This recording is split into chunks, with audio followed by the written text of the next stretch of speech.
everyone, welcome to Learn English Everyday.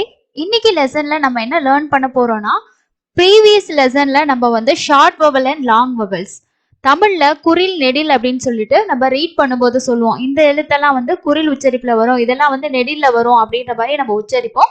So இங்கிலீஷ்ல அந்த மாதிரி இருக்கு, அதுக்கு தான் நம்ம ஷார்ட் வவல் லாங் வவல் அப்படின்னு சொல்றோம். இதை எப்படி நம்ம உச்சரிக்கிறது, என்ன மாதிரியான தமிழ் உச்சரிப்புகள் வரும் அப்படின்றதுக்கான டீட்டெயிலான எக்ஸ்பிளனேஷனோட நான் ஒரு வீடியோ வந்து போஸ்ட் பண்ணியிருந்தேன். ஸோ செக் பண்ணாதவங்க அந்த வீடியோவை செக் பண்ணி பாருங்க. இந்த வீடியோல நம்ம இந்த ஷார்ட் வவல் வந்து ஒரு வேர்ட்ல வருது, ஒரு வார்த்தையில வருது அப்படின்னா அதை நம்ம ஈஸியா ஐடென்டிஃபை பண்ணி ரீட் பண்றதுக்கான முக்கியமான 5 டிப்ஸை தான் பார்க்க போறோம். ஸோ இது டிப்ஸ் அப்படின்னு நம்ம சொல்லலாம், ரூல்ஸ் அப்படின்னு சொல்லலாம். ஸோ எப்படி அப்படின்றத தான் நம்ம டீட்டெயிலா இந்த வீடியோல பார்க்க போறோம். ஃபர்ஸ்ட் ஒன் என்ன அப்படின்னா ஷார்ட் வவல், அதாவது ஒரே ஒரு வவல், ஒன் வவல் இன் வேர்ட்ஸ். ஸோ ஒரே ஒரு வவல் மட்டும் ஒரு வேர்ட்ல இருக்கு, சின்ன சின்ன வார்த்தைகள்ல இருக்குன்னா அதுல கான்சனன்ட்ல அந்த வார்த்தை முடியுது அப்படின்னா நம்ம ஷார்ட் வவல்ல தான் உச்சரிக்கணும்.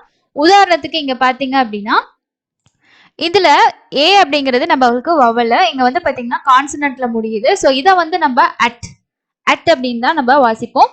இது வந்து அப், இட், இன். ஸோ இங்க வந்து கான்சனன்ட்க்கு முன்னாடி ஒரே ஒரு வவல் தான் இருக்கு, அப்ப இதை வந்து நம்ம ஷார்ட் வவல்ல தான் உச்சரிக்கணும்.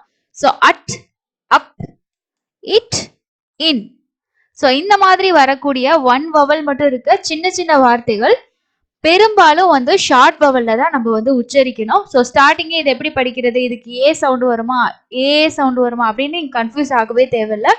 ஸோ வந்து வவல்ஸ்க்கு அப்புறம், அதாவது கடைசியா முடிகிறது வந்து கான்சனன்ட்ல முடியுது அப்படின்னா நீங்க வந்து முன்னாடி இருக்கிறது வவல், அடுத்து கான்சனன்ட் மட்டும் இருக்க ஒரு வார்த்தையா இருந்துச்சுன்னா நீங்க வந்து ஷார்ட் வவல்ல தான் உச்சரிக்கணும். இந்த ஷார்ட் வவல்கான உச்சரிப்பு உங்களுக்கு தெரிஞ்சாலே போதுமானது. இதை அட் அப்படின்னு படிப்போம், இது அப், இட், இன். ஸோ அவ்வளவுதான். ஸோ அதே மாதிரி இப்போ வந்து ரெண்டு கான்சனன்ட்டுக்கு இடையில வவல் வருது அப்படின்னாலும் அதுவும் வந்து ஷார்ட் வவல் சவுண்டு தான் நம்ம உச்சரிக்கணும். அதாவது இங்க வந்து இதுவும் கான்சனன்ட், இதுவும் கான்சனன்ட், இந்த ஏ மட்டும் பாத்தீங்கன்னா வவலா வருது.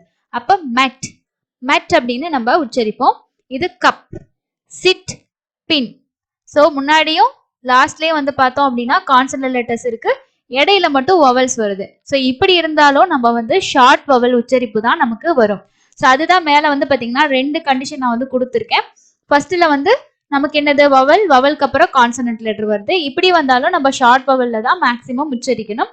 அதே மாதிரி உங்களுக்கு ஸ்டார்டிங்லயும் லாஸ்ட்லயும் வந்து கான்சனண்டா வருது, இடையில வவல் எழுத்து வருது அப்படின்னாலும் நம்ம வந்து அதை ஷார்ட் வவல் சவுண்டு தான் நம்ம உச்சரிக்கணும். ஸோ ரெண்டாவதா இருக்கக்கூடிய டிப்ஸ் என்ன அப்படின்னு பார்த்தீங்கன்னா, டிப்ஸ் அண்ட் ரூல்ஸ் என்ன அப்படின்னு பார்த்தீங்கன்னா சிகே. சிகே அப்படிங்கிற வேர்டு வந்து வந்துச்சு அப்படின்னா, அதாவது சிக், ஸ்டக், பேக்கேஜ், பாக்கெட். இந்த சிகே அப்படின்றதுக்கு முன்னாடி வந்து பார்த்தீங்கன்னா வரக்கூடிய வவல் எல்லாமே நமக்கு ஷார்ட் வவல் உச்சரிப்புல தான் வரும். பெரும்பாலும் வந்து பார்த்தீங்கன்னா இது ஷார்ட் வவல் உச்சரிப்பு தான் வரும். ஸோ சிகேன்னு முடியக்கூடியதுக்கு முன்னாடி இருக்க இந்த வவல்ஸ் எல்லாமே வந்து நமக்கு ஷார்ட் வவல் சவுண்டு தான் கொடுக்கும். So chick, chick, stuck, stuck, package, package, இப்பயே பேக்கேஜ், பாக்கெட், பாக்கெட். ஓகேவா? ஸோ வந்து இந்த சிகே அப்படின்றது முடிகிறது பார்த்துக்கோங்க. ஸோ முடிகிறது மட்டும் இல்லாமல் இடையிலையும் சிகேன்றதுக்கு முன்னாடி உங்களுக்கு வவல்ஸ் வந்துச்சு அப்படின்னா அது பெரும்பாலும் ஷார்ட் வவல் உச்சரிப்புல தான் நீங்க வந்து உச்சரிக்கணும். இது ரெண்டாவதா இருக்கக்கூடிய டிப்ஸ். அதே மாதிரி மூணாவதா இருக்கக்கூடியது என்னன்னு பாத்தீங்கன்னா, இந்த டிப்ஸ்ல இங்க டிஜிஇ அப்படின்ற வேர்ட் நமக்கு வரும். அதாவது வவலுக்கு அப்புறமா இந்த டிஜின்றதுக்கு முன்னாடி வந்து வவல்ஸ் வருதுன்னா அது வந்து ஷார்ட் வவல் உச்சரிப்புல தான் நமக்கு வரும். Gadget, gadget, pledge, bridge, dodge, smudge.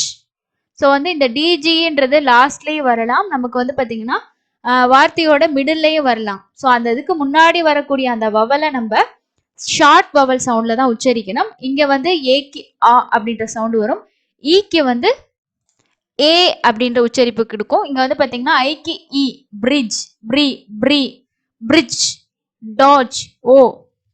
அதே மாதிரி ஸ்மட்ஜ், ஆ சவுண்டு, ஸ்மட்ஜ், ஸ்மட்ஜ். ஸோ அந்த மாதிரி தான் நம்ம உச்சரிக்கணும். தேர்டா இருக்க டிப்ஸ்ல வந்து பாத்தீங்கன்னா உங்களுக்கு வரக்கூடிய சென்டென்ஸ், அதாவது வேர்டு வந்து டிஜிக்கு முன்னாடி வவல்ஸ் வருதுன்னா நம்ம வந்து அதுக்கு முன்னாடி இருக்க கான்சனன்ட் கூட சேர்க்கறது வந்து பாத்தீங்கன்னா அந்த உச்சரிப்பு வந்து ஷார்ட் வவல் உச்சரிப்பு தான் வரும். இதுதான் மூணாவதா இருக்கக்கூடிய டிப்ஸ். ஸோ அடுத்தது நாலாவதா இருக்கக்கூடிய டிப்ஸ் என்னன்னு பாத்தீங்கன்னா double consonant at the end. Double consonant அப்படின்னு நம்ம சொல்றது வந்து ஒரு வேர்டோட லாஸ்ட்ல வந்து 2 எழுத்துகள் கான்சனன்ட்ஸ் வந்து பாத்தீங்கன்னா 2 அடுத்தடுத்து வருதுன்னா அததான் நம்ம டபுள் கான்சனன்ட்ஸ் அப்படின்னு சொல்லுவோம். இந்த டபுள் கான்சனன்ட்க்கு முன்னாடி வரக்கூடிய அந்த வவல் உச்சரிப்பு வந்து பாத்தீங்கன்னா பெரும்பாலும் ஷார்ட் வவல்ஸோட சவுண்டு தான் நமக்கு கொடுக்கும். Grass, grass, cliff, cliff, tell, grass, grass, cliff, tell, grass. So இங்க லாஸ்ட்ல வருது பாருங்க, டபுள் கான்சனன்ட்ஸ் வந்து 2 எழுத்துக்கள் வருது. ஸோ ஒரு கான்சனன்ட் எழுத்தே 2ஆ வரதான் நம்ம டபுள் கான்சனன்ட் அப்படின்னு சொல்றோம். அதுக்கு முன்னாடி இருக்கக்கூடிய அந்த வவல்ஸ் எல்லாத்தையும் நம்ம எப்படி உச்சரிக்கணும் அப்படின்னா ஷார்ட் வவல் சவுண்ட்ல தான் வரும்.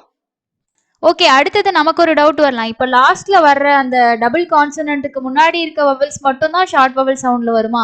சப்போஸ் வந்து ஒரு வார்த்தையில இடையில வந்து டபுள் கான்சனன்ட் வந்துச்சு அப்படின்னா நமக்கு என்ன மாதிரி சவுண்ட் அதுக்கு முன்னாடி இருக்க வவல்ஸ் வரும்னு பாத்தீங்கன்னா அதுவும் உங்களுக்கு வந்து பெரும்பாலும் ஷார்ட் வவல் சவுண்ட்ல தான் வரும். இங்க வந்து பாத்தீங்கன்னா ஒரு சில எக்ஸாம்பிள்ஸ் நான் கொடுத்துருக்கேன்.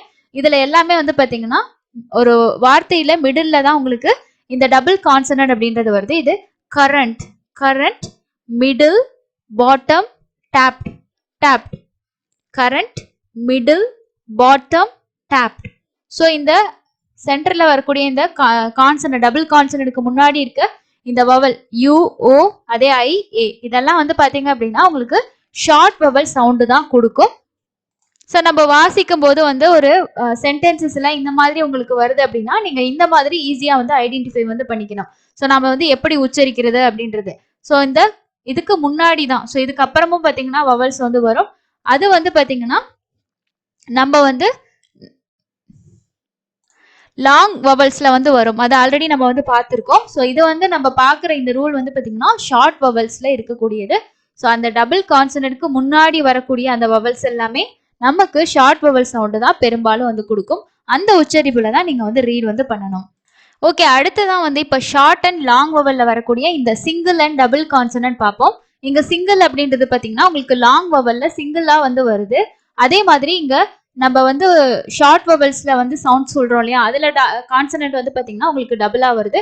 இது வந்து கட்டர், கட்டர், கா, கட்டர், கட்டர்னு படிப்போம் நம்ம. இது வந்து கியூட்டர், கியூ, இங்க யூக்கு சவுண்ட் பாத்தீங்கன்னா இக்கு யூ, கியூட்டர், கியூட்டர் அப்படின்னு நம்ம படிப்போம். இது கட்டர், இக்கு ஆ கா, கட்டர் அப்படின்னு நம்ம படிப்போம். இங்க வந்து பாத்தீங்கன்னா பெல்லோ, பெல்லோ, ஈக்கு வந்து ஏ சவுண்ட், அப்ப இப்பு ஏ பே, பெல்லோ அப்படின்னு நம்ம படிப்போம். இது இப்பு இ, பிலோ, பிலோன்னு படிப்போம். Bellow, below, cutter, கியூட்டர், cutter, கியூட்டர், bellow, below, below, இப்பு இ, பிலோ. ஓகேங்களா? ஸோ இந்த மாதிரி தான் நம்ம ரீட் பண்ணணும். ஸோ உங்களுக்கு இதுல வந்து டிஃபரன்ஸ் புரிஞ்சிருக்கும் அப்படின்னு நினைக்கிறேன். இதெல்லாம் டபுள் கான்சனன்ட், இது வந்து சிங்கிள் கான்சனன்ட். அதுக்கு முன்னாடி வர வவல்ஸ் வந்து நமக்கு எப்படி உச்சரிப்பு வருது அப்படின்றதுக்கு தான் இந்த எக்ஸாம்பிள் நான் உங்களுக்கு கொடுத்துருக்கேன். அண்ட் லாஸ்டா இருக்க 5th ஒன் டிப்ஸ் என்ன அப்படின்னு பாத்தீங்கன்னா, இப்ப 2 வவல்ஸ் ஒரு வேர்ட்ல செப்பரேட்டா, அதாவது ஒரு வார்த்தையில 2 வவல்ஸ் இருக்கு. அந்த 2 வவல்ஸ்க்கு இடையில வந்து பாத்தீங்கன்னா உங்களுக்கு இந்த மாதிரி, அதாவது 2 இல்லைன்னா 3 எழுத்துக்கள் இதை பிரிச்சிருக்கலாம். நம்ம கான்சனன்ட் வச்சுக்கலாம். 2 இல்லைன்னா 3 எழுத்துக்கள் வந்து அந்த 2 வவல்ஸையும் பிரிக்குது அப்படின்னா அந்த ஸ்டார்டிங்ல இருக்கு இல்லையா அந்த வவல்ஸை நம்ம வந்து ஷார்ட் வவல் அப்படின்னு தான் உச்சரிப்போம். அதோட உச்சரிப்பு வந்து பாத்தீங்கன்னா ஷார்ட் வவல்ல தான் பெரும்பாலும் வரும். ஸோ இங்க வந்து பாத்தீங்கன்னா pumpkin, pumpkin, chapter, sudden, tremble, tremble. So இங்க வந்து பாத்தீங்கன்னா இந்த யூவும் இந்த ஐயும் வந்து நமக்கு வவல்ஸ் தான். இதுக்கு ரெண்டுக்கு இடையில பாத்தீங்கன்னா இங்க 3 கான்சனன்ட்ஸ் வந்து இருக்கு. ஸோ இந்த 2 வவல்ஸையும் வந்து இந்த 3 லெட்டரை வந்து பிரிக்குது. அப்போ ஸ்டார்டிங்ல இருக்க இந்த வவல்ஸோட உச்சரிப்பு எப்படி வரும்னு பாத்தீங்கன்னா பெரும்பாலும் உங்களுக்கு ஷார்ட் வவலோட உச்சரிப்பு தான் வரும். அதே மாதிரி இங்க வந்து பாத்தீங்கன்னா இங்க 2 இருக்கு, 2 கான்சனன்ட் வந்து எழுத்தும் இந்த 2 வவலையும் வந்து பாத்தீங்கன்னா உங்களுக்கு பிரிக்குது. அப்ப சாப்டர், சாப்டர் அப்படின்னு படிப்போம். அதே மாதிரி இங்க sudden, sudden, is a sudden, sudden அப்படின்னு படிப்போம். இங்கேயும் வந்து பாத்தீங்கன்னா இந்த ரெண்டையும், இது ரெண்டும் பாத்தீங்கன்னா பிரிச்சிருக்கு. அதே மாதிரி இங்க 3 எழுத்துக்கு இடையில இந்த பக்கம் பாத்தீங்கன்னா இங்கிட்ட இருக்குது வவல்ஸ், இதுவும் வவல்ஸ். அப்ப ட்ரம்பிள், ட்ரம்பிள் அப்படின்னு நம்ம படிப்போம். ஸோ இந்த 5 தான் வந்து பாத்தீங்கன்னா உங்களுக்கு வரக்கூடிய வார்த்தைகள்ல முக்கியமா இது ஷார்ட்ல தான் வருமா இல்லைன்னா வந்து லாங் வவல்ல வருமா அப்படின்றத நம்ம தெரிஞ்சிக்கக்கூடிய டிப்ஸா இருக்கு. ஸோ இந்த 5 டிப்ஸையும் யூஸ் பண்ணி நீங்களும் நிறைய வேர்ட்ஸ் வந்து ரீட் பண்ணி பாருங்க. ஸோ இங்கிலீஷை பொறுத்த வரைக்கும் நம்மளுக்கு வவல்ஸ் அப்படின்றது 5 எழுத்து தான், AEIOU. இதுல வரக்கூடிய நம்மளுக்கு ஷார்ட் வவல் உச்சரிப்பு எப்படி இருக்கு, லாங் வவல் எப்படி உச்சரிப்பு இருக்குன்னு நீங்க பாத்துக்கிட்டீங்கனாலே உங்களுக்கு ரொம்ப ஈஸியா வந்து ரீட் பண்ண முடியும். ஸோ உங்களுக்கு இன்னொரு டைம் ஞாபகப்படுத்துறதுக்காக இந்த ஷார்ட் வவல் அண்ட் லாங் வவலோட சவுண்ட்ஸ் நான் கொடுத்துருக்கேன். ஷார்ட் வவல்ல வந்து பாத்தீங்கன்னா அ, ஏ, இ, ஓ, ஆ அப்படின்ற சவுண்டு தான் வந்து இந்த 5 எழுத்துக்கு வரும். இதுதான் நம்ம 5 டிப்ஸ் மூலமா பார்த்தோம். நீங்களும் நிறைய பிராக்டிஸ் வந்து பண்ணுங்க. அடுத்த வீடியோல லாங் வவல்ஸை நம்ம ஈஸியா வந்து எப்படி வார்த்தைகள்ல ஐடென்டிஃபை பண்றது, எப்படி ஈஸியா ரீட் பண்றதுக்கான டிப்ஸை பத்தி நான் டீட்டெயிலா இன்னொரு வீடியோ போஸ்ட் பண்றேன். இந்த வீடியோ உங்களுக்கு யூஸ்ஃபுல்லா இருந்துச்சுன்னா லைக் பண்ணுங்க. அண்ட் உங்களுக்கு வேற ஏதாவது ஸ்பெசிஃபிக்கா வீடியோஸ் வேணும்னு நினைச்சீங்கன்னா மறக்காம கமெண்ட் பாக்ஸ்ல கமெண்ட் பண்ணுங்க. இன்னொரு யூஸ்ஃபுல்லான வீடியோல மீட் பண்ணலாம். தேங்க்யூ.